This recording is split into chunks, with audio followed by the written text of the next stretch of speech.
Mari kita bersama mempersiapkan diri kita untuk Tuhan menyatakan kehendaknya bagi kita semua di Kamis Putih malam ini. Mari kita bersama-sama berdoa.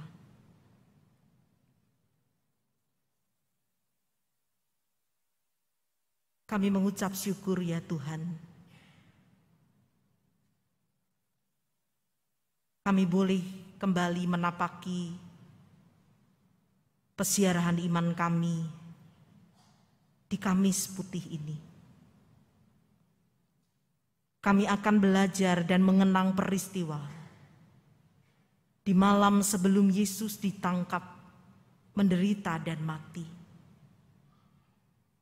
Kami akan belajar dari peristiwa Yesus yang membasuh kaki murid-muridnya dan juga perintah untuk saling mengasihi. Kami mau kembali melihat dan merenungkan keindahan dan kedalaman cinta-Mu di tengah pengkhianatan dan penolakan.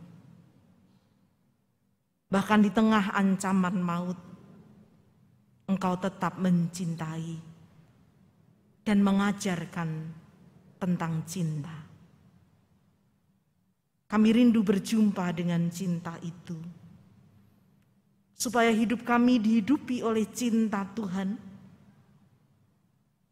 dan kami dimampukan untuk membawa cinta Tuhan itu dalam kehidupan kami dengan sesama, dimulai tentu dari orang-orang yang dekat dengan kami. Maka ya Tuhan, kami mau sambut cinta-Mu melalui sabda Tuhan ini. Kami mohon pertolongan Roh Kudus supaya kami dapat mendengar, tetapi juga melakukan di dalam kehidupan kami. Kami percayakan waktu pelayanan firman di dalam nama Tuhan kami Yesus Kristus yang mencintai kami tanpa pernah berhenti. Amin. Pembacaan Injil Yesus Kristus diambil dari Injil menurut Yohanes pasal 13 ayat 1 sampai 17, dilanjutkan ayat 31 sampai dengan 35. Yohanes 13 ayat 1 sampai 17, dilanjutkan ayat 31 sampai dengan 35. Sementara itu sebelum hari raya Paskah mulai, Yesus telah tahu bahwa saatnya sudah tiba untuk beralih dari dunia ini kepada Bapa. Sama seperti Ia senantiasa mengasihi murid-muridnya, demikianlah sekarang Ia mengasihi mereka sampai kepada kesudahannya. Mereka sedang makan bersama, dan iblis telah membisikkan rencana dalam hati Yudas Iskariot, anak Simon, untuk mengkhianati Dia. Yesus tahu bahwa Bapanya telah menyerahkan segala sesuatu kepadanya dan bahwa Ia datang dari Allah dan kembali kepada Allah. Lalu bangunlah Yesus dan menanggalkan jubahnya. Ia mengambil sehelai kain lenan dan mengikatkannya pada pinggangnya. Kemudian Ia menuangkan air ke dalam sebuah basi dan mulai membasuh kaki murid-muridnya. Lalu menyekanya dengan kain yang terikat pada pinggangnya itu. Maka sampailah Ia kepada Simon Petrus. Kata Petrus kepadanya, "Tuhan, Engkau hendak membasuh kakiku?" Jawab Yesus kepadanya, "Apa yang kuperbuat engkau tidak tahu sekarang, tetapi engkau akan mengertinya kelak." Kata Petrus kepadanya, "Engkau tidak akan membasuh kakiku sampai selama-lamanya." Jawab Yesus, "Jikalau aku tidak membasuh engkau, engkau tidak mendapat bagian dalam aku." Kata Simon Petrus kepadanya, "Tuhan, jangan hanya kakiku saja, tetapi juga tangan dan kepalaku." Kata Yesus kepadanya, "Barang siapa telah mandi, ia tidak usah membasuh diri lagi selain membasuh kakinya. karena ia sudah bersih seluruhnya. Juga kamu sudah bersih, hanya tidak semua. Sebab ia tahu siapa yang akan menyerahkan dia, karena itu ia berkata, tidak semua kamu bersih. Sesudah ia membasuh kaki mereka, ia mengenakan pakaiannya dan kembali ke tempatnya. Lalu ia berkata kepada mereka, mengertikah kamu apa yang telah kuperbuat kepadamu? Kamu menyebut aku guru dan Tuhan. Dan katamu itu tepat sebab memang akulah guru dan Tuhan. Jadi jikalau aku membasuh kakimu, aku yang adalah Tuhan dan gurumu, maka kamu pun wajib membasuh kakimu. Sebab aku telah memberikan suatu teladan kepada kamu, supaya kamu juga berbuat sama seperti yang telah kuperbuat kepadamu. Aku berkata kepadamu, sesungguhnya seorang hamba tidaklah lebih tinggi daripada tuannya, ataupun seorang utusan daripada dia yang mengutusnya. Jikalau kamu tahu semua ini, maka berbahagialah kamu jika kamu melakukannya. Sesudah Yudas pergi, berkatalah Yesus, sekarang anak manusia dipermuliakan dan Allah dipermuliakan di dalam dia. Jikalau Allah dipermuliakan di dalam dia, Allah akan mempermuliakan dia juga di dalam dirinya dan akan mempermuliakan dia dengan segera. Hai anak-anakku, hanya seketika saja lagi aku ada bersama kamu.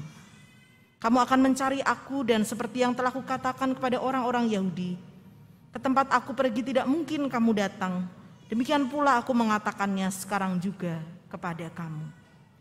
Aku memberikan perintah baru kepada kamu, yaitu supaya kamu saling mengasihi sama seperti aku telah mengasihi. Sama seperti aku telah mengasihi kamu, demikian pula kamu harus saling mengasihi. Dengan demikian semua orang akan tahu bahwa kamu adalah murid-muridku, yaitu jikalau kamu saling mengasihi.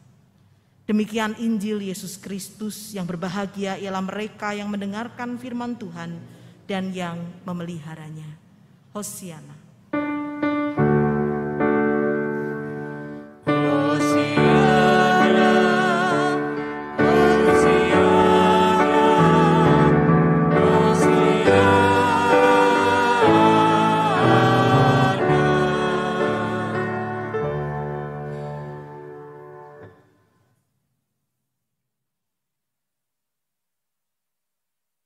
Bapak Ibu Saudara yang dikasihi Tuhan, kita bersyukur malam ini kita kembali boleh merayakan Kamis Putih di tengah situasi yang semakin membaik. Kita akan bersama merenungkan tema mencintai hingga akhir. Karena temanya tentang cinta, sebagaimana Kamis Putih memang merupakan saat di mana Tuhan memberikan mandat atau perintah tentang cinta. Maka izinkan saya mengutip satu kalimat romantis yang menggambarkan cinta sejati yang menurut saya menarik. Dikatakan demikian, cinta sejati tidak sekedar menceritakan kisah cinta, tetapi membuat kisah cinta untukmu. So sweet bukan saudara ya? Jadi wahai para pecinta yang sedang jatuh cinta, camkanlah kata kalimat ini ya. Jangan hanya ngomong doang soal cinta, tapi ciptakanlah, buatlah kisah cinta. Karena kisah cinta yang dibuat, diciptakan akan sangat kuat berbicara dalam berbagai situasi. Karena itu kisah cintamu, bukan tentang orang lain. Di perayaan Kamis Putih ini, kita akan kembali melihat, kalau kita cermati, bagaimana Yesus sesungguhnya mengajarkan tentang cinta kasih dan memerintahkannya untuk dilakukan dalam bacaan kita tadi, tetapi juga menciptakan kisah cinta yang indah. Kisah cinta yang mendalam, kisah cinta yang sesungguhnya menginspirasi hidup kita sebagai pengikut-pengikutnya. Mari kita cermati Yesus menciptakan kisah cinta dan mengajarkan, memerintahkan para murid untuk saling mengasihi. Tadi ada pesan tentang itu. Yang menarik untuk dicermati adalah bahwa peristiwa ini, ketika Yesus memberikan perintah ini, disampaikan atau dinyatakan setelah Yesus tahu tentang Yudas. Jadi waktu itu keterangannya adalah setelah Yudas pergi, baru diberikan perintah ini. Yesus menciptakan kisah cinta dengan murid-muridnya. Sesudah Yudas pergi itu berarti menandakan, kalau kita memerhatikan pada ayat 21, terjadi setelah Yesus menyatakan bahwa dia tahu Yudas itu akan menyerahkannya. Jadi bayangkan kisah cinta ini dibangun bukan di dalam situasi yang mudah. Tapi ketika Yesus tahu dan itu dinyatakan bahwa ada salah seorang muridnya yang akan mengkhianatinya. Jadi perintah untuk saling mengasihi ini berada di dalam kerangka pengkhianatan Yudas yang mau menyatakan bahwa Yesus itu tetap mengasihi meskipun dikhianati. Buktinya apa? Di perjamuan makan itu Yudas tetap diperlakukan seperti biasa. Walaupun Yesus tahu Yudas mengkhianatinya, tapi dia tetap memperlakukan Yudas dengan biasa. Pesan dari kisah cinta yang diciptakan oleh Yesus ini bahwa Yesus tetap mengasihi bukan karena dia tidak berdaya untuk marah, untuk melawan, untuk menghukum Yudas yang mengkhianatinya. Di sini Yesus justru menunjukkan kekuatan, daya mengasihi meski disakiti. Sehingga di dalam Injil Yohanes kita melihat, betul Yudas menyerahkan Yesus. Yesus akan menderita, dia ditangkap, menderita dan mati. Tetapi derita dan kematian yang dipilih, yang akan dialami Yesus itu sesungguhnya dipilih oleh Yesus sendiri. Menderita dan mati adalah pilihan Yesus dalam menjalankan misi Allah. Ini kemarin sudah kita bahas pada saat kita merenungkan Minggu Prapaskah yang ke-6 atau Minggu Sengsara. Injil Yohanes menyebut kematian Yesus sebagai saat Yesus dipermuliakan. Artinya apa? Artinya bahwa kematian itu bukan karena Yesus tidak berdaya, melainkan karena dia sedang memilih menderita dan mati dan menunjukkan daya tentang cinta itu di tengah karya keselamatan yang dia lakukan. Dalam kerangka pengkhianatan, Yesus memberikan perintah baru. Disebut perintah baru, di mana letak kebaruannya? Kalau kita cermati dalam Imamat 19 ayat 18, di sana sudah pernah ada perintah, kasihlah sama manusia seperti dirimu sendiri, akulah Tuhan. Di mana letak kebaruannya? Kalau kita cermati dari kata aslinya, kata baru di sini bukan dari sisi waktu, tidak memakai kata asli neos, tapi dari sisi kualitas. Kainos yang dibaharui. Jadi bukan baru disampaikan, tapi kualitasnya yang baru. Kualitas seperti apa? Dimensi kebaruan berada pada kualitas yang ada di frase sama seperti aku telah mengasihi kamu. Kalau sebelumnya perintah untuk mengasihi itu tidak ada tambahannya ini. Di sini Yesus memberikan perintah dengan sebuah dimensi kebaruan. Sama seperti aku telah mengasihi kamu.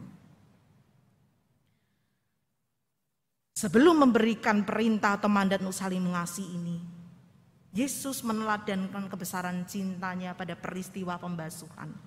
Di sini memperkuat pesan kebaruan, sama seperti aku telah mengasihi kamu. Yesus meneladankan cinta yang pertama dalam kerangka pengkhianatan dari orang terdekat. Kita tahu bahwa para murid ini adalah orang-orang yang terdekat. Di antara mereka ada Yudas yang akan mengkhianati yang tadi sudah kita bahas.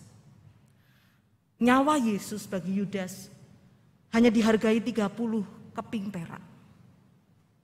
Dan Yesus nanti akan mengalami kesendirian di mana dia harus berdoa.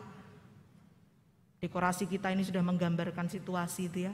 Di taman seorang diri walaupun tidak menjadi bahan yang kita baca pada malam ini. Yesus seorang diri ditinggalkan oleh orang-orang terdekatnya. Yesus juga tahu dia dikhianati. Saya tidak bisa membayangkan di hadapan orang yang mengkhianatinya, Yesus berkenan untuk duduk semeja dan bahkan membasuh kaki. Bayangkan, kalau kita tahu ada seseorang yang sudah menikam kita dari belakang gitu ya, lalu bersama-sama dengan kita. Kita paling hanya bisa mengelola kemarahan kita saja, tapi tidak akan sanggup melakukan seperti Yesus yang membasuh kaki murid-muridnya. Yesus berkenan duduk semeja dan membasuh kaki murid-muridnya. Ini cinta yang diteladankan. Cinta yang hadir dalam kerangka pengkhianatan bahkan dari orang terdekat. Yang kedua, cinta yang diteladankan ini melampaui kelaziman. Yang lazim orang akan membasuh kakinya sendiri. Atau kalaupun dibasuh, yang pantas dibasuh oleh seorang pelayan itu adalah seorang guru atau tokoh yang pantas untuk dibasuh kaki. Yesus mempraktekkan dan meneladankan cinta yang melampaui kelaziman itu. Dia yang terhormat dan maha tinggi menempatkan diri menjadi pelayan yang terendah dengan bersedia menyentuh bagian paling kotor dan menjijikkan, yakni kaki. Mengapa Yesus berkenan melakukan perendahan diri dan pengorbanan yang semacam ini di tengah pengkhianatan? Mahatma Gandhi pernah menyampaikan bahwa ada hal menarik terkait dua hal yang memotivasi manusia untuk melakukan sebuah tindakan. Jadi menurut Gandhi paling tidak ada dua motif orang ketika dia melakukan suatu tindakan. Yang pertama adalah karena takut. Seorang bisa berbuat baik karena takut. Takut dengan hukuman, takut dimarahi, takut tidak diterima, takut tidak dihargai. Seorang anak bisa melakukan tindakan yang baik, patuh, karena takut dihukum oleh orang tuanya. Seorang suami bisa juga karena takut dengan istrinya, lalu menuruti apa yang disampaikan istrinya, ibu-ibu sama bapak ada yang ketawa, ini kayaknya pengalaman nyata gitu ya. Dan berbagai sederet takut-takut lainnya. Takut bisa membuat orang melakukan tindakan yang baik. Tapi yang kedua, karena cinta. Motivasi melakukan perbuatan baik karena cinta, dampaknya luar biasa. Baik bagi yang melakukan atau yang menerima cinta itu. Orang dengan motivasi cinta, ia akan melakukan apapun bagi orang yang dicintainya.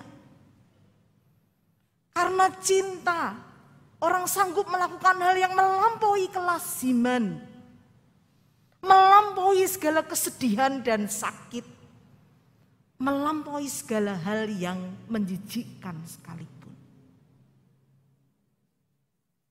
Yesus berkenan melakukan perendahan diri yang melampaui kelaziman dan pengorbanan di tengah pengkhianatan karena motifnya adalah cinta. Tidak ada motif lain selain cinta yang mendorong Kristus mencintai kita dan tidak berakhir hanya karena dia dikhianati dan disakiti. Maka di Kamis Putih ini Mari kita rayakan keagungan dan kebesaran cinta Kristus. Di tengah tawaran cinta manusia yang bisa berakhir karena banyak hal, Kristus menawarkan cinta yang tidak akan berakhir. Dikatakan dia mencintai sampai akhir, tetapi sesungguhnya cintanya juga tidak akan berakhir. Cinta yang tulus, cinta yang memberi, cinta yang membangun, cinta yang berkorban, cinta yang menyemangati, cinta yang memberi pengharapan. Sebagaimana diungkapkan oleh teman-teman kita tadi dalam tayangan visualisasi. Cinta itu apa? Cinta itu memberi, cinta itu berkorban, cinta itu membangun, memberi harapan, menyemangati dan sebagainya. Kristus telah memberikannya bagi kita. Maka mari kita rayakan cintanya malam ini. Sehingga besok ketika kita juga menapaki deritanya di Jumat Agung, kita ingat semua itu dilakukan karena cintanya yang besar.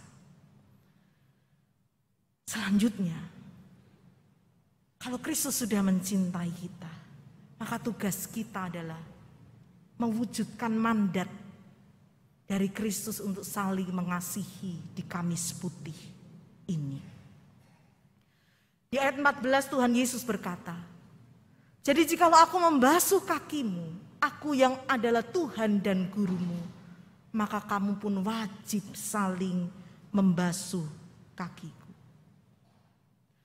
Umat yang dikasihi Tuhan menyelenggarakan ibadah Kamis Putih dengan menghayati peristiwa pembasuhan dalam bacaan kita. Bukanlah hal yang mudah untuk dilakukan. Dalam liturgi hari ini mungkin kita sudah mencermati ada kursi-kursi yang disediakan di depan. Kita bersama akan menghayati perintah Kristus untuk saling mengasihi dan meneladani Dia yang sudah membasuh kaki para murid-muridnya dengan kita mempraktekkan pembasuhan kaki ini. Nanti akan ada petugas yang ditunjuk untuk memperagakan. Di antara kami akan memperagakan, tetapi juga akan secara acak umat sekalian akan menerima dibasuh kaki. Kita bersama akan menghidupi mandat Kristus di Kamis Mandat ini. Untuk saling mengasihi dan melayani. Nanti di depan ini kami menggunakan air dan ada lap yang disediakan. Tetapi nanti bagi petugas yang melayani umat disediakan tisu basah. Dan masing-masing tadi saya cek sudah disediakan 2 pack. Untuk apa? Yang satu untuk membasuh kaki, yang satu untuk membersihkan tangan. Mengapa? Karena kaki itu adalah bagian yang kotor. Maka kalau kita mengingat yang dilakukan Kristus, apa yang kita lakukan malam ini sangat jauh dan tidak bisa dibandingkan dengan kedalaman cinta Kristus. Kita kadang bisa merasa tidak nyaman ketika harus membasuh kaki ataupun dibasuh kaki kita. Tetapi dalam kesadaran kita terbatas untuk meniru cinta Kristus yang menakjubkan tadi. Mari kita pun bertekad bahwa kita akan membangun dan mewujudkan cinta kasih dengan menciptakan kisah cinta sejati dengan sesama kita. Sebagaimana pengalaman dicintai dan mencintai dibagikan teman-teman dalam visualisasi di kata pembuka tadi. Mari kita terus bangun dan ciptakan kisah cinta di antara kita sebagai keluarga, orang-orang terdekat maupun di tengah persekutuan ini. Mari kita bangun dan ciptakan kisah cinta yang bersumber dari kisah cinta dengan Kristus yang sudah diciptakan oleh Kristus dan kita alami dalam hidup kita. Maka selamat merayakan Kamis Putih ini dengan mengingat kisah cinta yang Kristus ciptakan bagi kita, yang mendalam dan menakjubkan. Tapi juga dengan menciptakan kisah cinta sejati dengan sesama, yang bersumber dari kisah cinta Kristus yang sudah kita alami.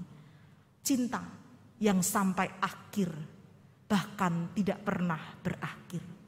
Cinta yang melampaui segala kelasiman dan yang tidak terbatas oleh karena situasi tertentu. Kiranya Tuhan menolong kita mengalami cintanya dan membangun cinta, menciptakan kisah cinta dengan keluarga kita, dengan orang-orang terdekat, tapi juga dengan sesama kita. Tuhan menolong kita. Amin. Saat hening bagi kita.